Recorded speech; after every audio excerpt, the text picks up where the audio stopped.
the gathering of the motorsports industry that comes here, and the quality time that you have with everyone, from two wheels to planes, boats, cars, all types of car racing, is incredible. Storytelling, the camaraderie, the respect everyone shows this event by attending and being here, and just great hang time together is something I remember from two other trips I've made, but to now be here as an inductee makes it all the more special. Hey, Jimmy, congratulations.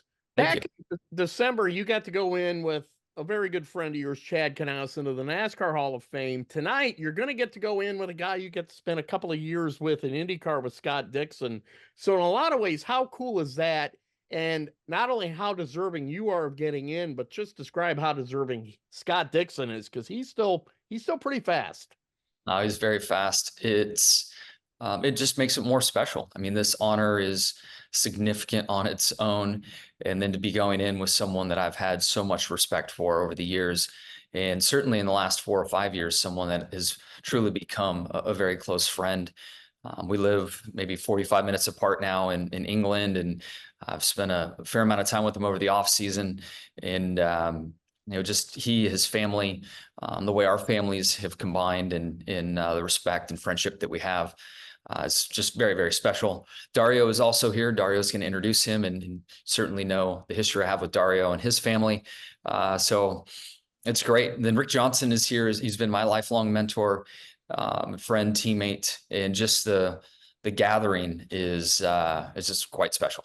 You were a shoe-in to get in as a NASCAR driver alone with 7 championships, but how important was it for you to experience other forms of racing to get an appreciation for everybody else that's going in? Yeah, I mean, I certainly have my journey in motorsports and feel very fortunate to have raced so much. And this is my third time at this event, and the storytelling that takes place really helps me understand and respect different areas of the country, different forms of motorsport, and just the common love that we all have for this industry. And the storytelling is absolutely priceless and multidimensional for me. I just went through this great honor, as you pointed out, in the NASCAR Hall of Fame, but it's certainly just in that NASCAR lane. And to hear the many stories here with all the inductees, it's just incredible. I got to ask you, coming up, you're going to get back behind the wheel, pickup car. How excited are you just with how fast the Toyotas have been so far? Yeah, super excited. Texas has been a great track for me over the years. Our team has made substantial steps forward. We still have a long way to go, but we've had a very exciting start to the 24 season, and running, I guess, 9 in total this year gives me many more reps. And a lot of those 9 events will be on mile-and-a-half tracks. And so I would assume and hope that towards the end of my events and all the mile-and-a-halfs that I'll run, I'll be much more competitive, understand this car. I have very limited experience in this next gen car, and certainly very little experience in a Toyota. So I just feel like Texas is going to really be the start of this stretch that I have high expectations for myself. Any specific expectations finish wise? Um, I know what the dream is. The dream is to go back to victory lane and get my 84th win. I don't have a good sense of real expectations at this point. Daytona felt great. Our cars are right in the mix, but I don't have a good sense for the other style of tracks yet. You've had the unique opportunity to go through this Hall of Fame process not once but twice in the last 3 months. Just what's been some of your favorite moments thus far? Obviously, tonight's going to be a big moment as well. Just going through this whole process, twice.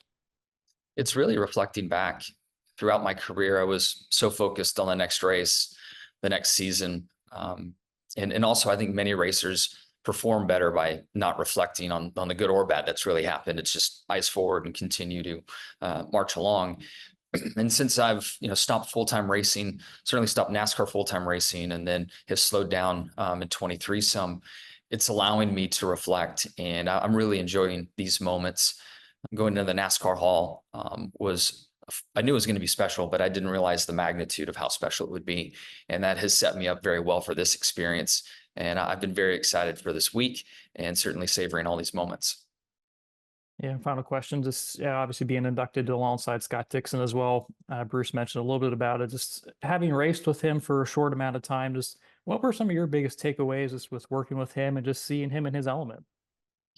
His dedication for the sport is quite impressive. Obviously, you know, his skills, but the thing that stands out to me the most is that he still loves it. I mean, he is still, when he giggles and talks about racing, um, I feel like I see a teenage version of Scott Dixon sitting there, and he still has that gleam in his eye that a teenager does for the sport. That's probably the thing that stands out to me most. And you know, the other things I mentioned are extremely impressive. He's a 6-time champion, the skill, the passion, all that stuff. But he loves driving race cars. Yeah, Jimmie, being inducted into this Hall of Fame, considering your history in motorcycles, off-road, having done IndyCar, just is it any sort of different kind of feeling going into a Hall of Fame that kind of recognizes all those disciplines? Yeah, I do believe so. I know that from a speech standpoint, you know, it gives me the flexibility to talk more about the various things that I've raced. And I think the room has a greater understanding and appreciation of the journey and racing in all the different series. There's one element, I'm not sure if you guys have heard about this hydroplane boat in the Muncie family. But one of the many forms of racing that I watched when I was a kid was the Thunderboats. I think the APBA Thunderboat series, what it was at least called years ago. But there was a very successful driver named Bill Muncie, who my family was close with. And Bill was tragically killed when I was quite young. But the team continued on, the Muncie family continued on. Bill's son, Ed Muncie, my dad used to take Ed and myself racing motocross all around California and Arizona and Nevada. So we had this great connection with the Muncies. But the inbound driver was a driver named Chip Henhauer. And Chip took over the Atlas Van Lines boat while the family still was racing. And as a kid, we would always go to the San Diego event that would take place, stand in the pits, you know, enjoy, have a great time. But one of the years we were on the opposite side of the racetrack when Bill was still alive, and the boat broke and it coasted to a stop. And they have a picture of my dad setting me up onto the deck of this boat, as it broke down right in front of us. And so that picture circulated around probably in 2019, 2020. And behind the scenes, there's been this push to let me drive the boat due to all these connections that exist. And last night when I arrived for the opening ceremonies, I was surprised to see the Muncie family there. I was surprised to see the boat on display. And they called me on stage, and the opportunity to drive the boat is here. It's now. They invited me to come drive the boat, the famed boat that Bill once raced, and obviously an opportunity of a lifetime. So again, to kind of speak to the many different disciplines in the room and the freedom I have and the experience I am having, this is beyond my wildest dreams this weekend or this week.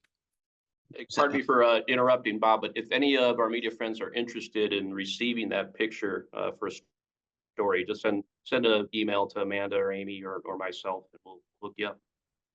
You could just taken it out on Lake Lloyd. I don't think it's big enough for this boat and the speed that it runs. It's like a 200-mile-an-hour boat. Okay, and then I wanted to ask, I don't know how many races last year you came just to observe, you know, sit on top of a box. But I'm curious, you know, you did that on Sunday. So I'm curious what you saw, what you saw that you felt was different this year from watching the team just with your owner hat on at a race versus last year. Yeah, last year, you know, when I left for Le Mans, you know, it was really a short period of time that I was at the track, and I went to probably 3 or 4 races and sat on the box. And then, you know, our tragedy happened, and I didn't attend any more races or drive in anymore in 23. So I don't have a fair apples to apples comparison as the team was evolving, but, you know, certainly from, you know, March of last year to March of this year, to see the growth of our team is quite impressive. You know, I felt like at the start of the race at Phoenix, we had a car capable of winning the race, and Eric was up there battling hard for the lead. we still have some things to iron out. We're a young team in a lot of ways, and the consistency that the big organizations have with speed in their cars, with the performance on pit lane, there's just a lot of layers here that we still have to mature in. And the important thing is to have speed, and we had it all weekend long. And our relationship with Toyota has been, company changing, to say the least, and to put it mildly. And we're very excited to get more reps. I think our first time to a lot of these tracks is going to be such a learning curve for us with our new tools and new equipment. But I would expect in the second half of the season, as we return to these tracks the second time, we should have more natural speed in the cars. Our brand new over-the-wall department will have more reps, and we'll be able to really lock in those consistent pillars that we need to race for wins, make the playoffs, advance rounds in the playoffs. Jimmie, with you getting another Hall of Fame, it reminds me of something that I remember hearing Jeff Gordon talking about, and getting into a Hall of Fame at what he felt like was an early age. And it just felt like it kind of weird for him. And I'm curious, with you being under 50 to being in a Hall of Fames and getting these introductions, what is that like? Because in that sense, you're still a young guy, and quite frankly, you're probably one of the youngest guys in the room now. Yeah, I think it's twofold. I mean, I do feel like younger drivers help draw a bit more attention, help put more eyeballs on the particular ceremony that's taking place. So I think that's helpful, but I do feel like if it was 20 years from now and my opportunity to reflect back on it, it would certainly be, and this isn't in any way not a respectful way to phrase it, but it would be more meaningful. It means the world right now. I'm absolutely loving this experience, but I think the further you are away from holding a steering wheel, the just deeper reflection that you have and the greater appreciation one will have for their time behind the wheel. And I'm still holding a wheel. Scott Dixon still is holding a wheel. So we're at the max of what we can experience in this moment. But I do think 20 years from now, the moment would have a bit more weight to it. And that being said, being a young guy in the room in this sense, in another sense, in the racing world, you're an older guy at this age, which is obviously the irony of it all. How will you look at what you do this year and determining how much more you'll race? Or is it part of that, like you referenced, I think, to Bob's question about, you getting to run gets extra reps for some of the people at the organization as you build it, that, hey, maybe it's more important for you to run even longer to kind of run that car and get other people reps. How does this year determine whether we're going to see Jimmie Johnson and Cup beyond this season? Yeah, there's a few factors that go into it. One, my performance. I want to make sure that I'm in the mix. Not that I have to win races. I'd love to, of course, but I want to make sure I'm in the mix, and the time away, the time it takes to do this, that it's really worth it from that standpoint. The next piece is partners and sponsorship. Obviously, our manufacturer in Toyota, and if it makes sense for them, if it's helping the program. So there's probably 3 or 4 different lanes that need to make sense. This year is a big year for us. I mean, last year I intended to run 5, did 3, I'm doing 9.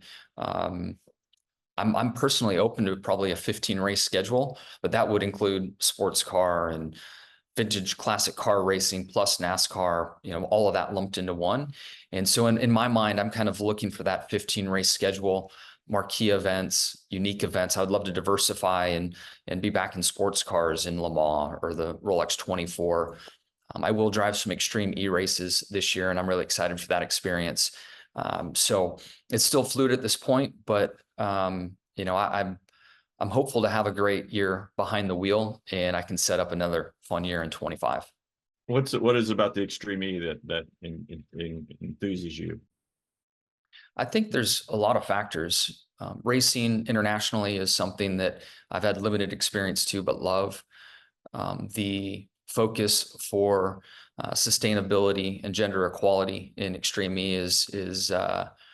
is really special for me, especially being a father of 2 daughters, and to see my girl's excitement to meet Gray Ledbetter, our female driver, and to come to the races and watch her run. So there's a few elements that play into it, and I can't skip over the fact that I grew up on the dirt, and I have not been back on the dirt really since probably 97. So it's been a minute, and to really get back into an off-road vehicle and get off the ground is going to be fun. Thank you. Thank you. All right, Adam, I'll turn it back over to you. Thank you. Just some notes before Amanda wraps it up. Dustin spot on. Jimmy and Scott are among our youngest 4-wheel inductees. Motorcycle guys, they hang it up a little bit sooner. But Scott's making history. Just to have something to jab about a little bit. He's our first 4-wheel inductee born in the 80s. He was born in 1980, but we don't have many born in 1975 either. So you guys are, thank you for carrying the Motorsports Hall of Fame America flag in contemporary competition, and congratulations. Thank you. Appreciate it.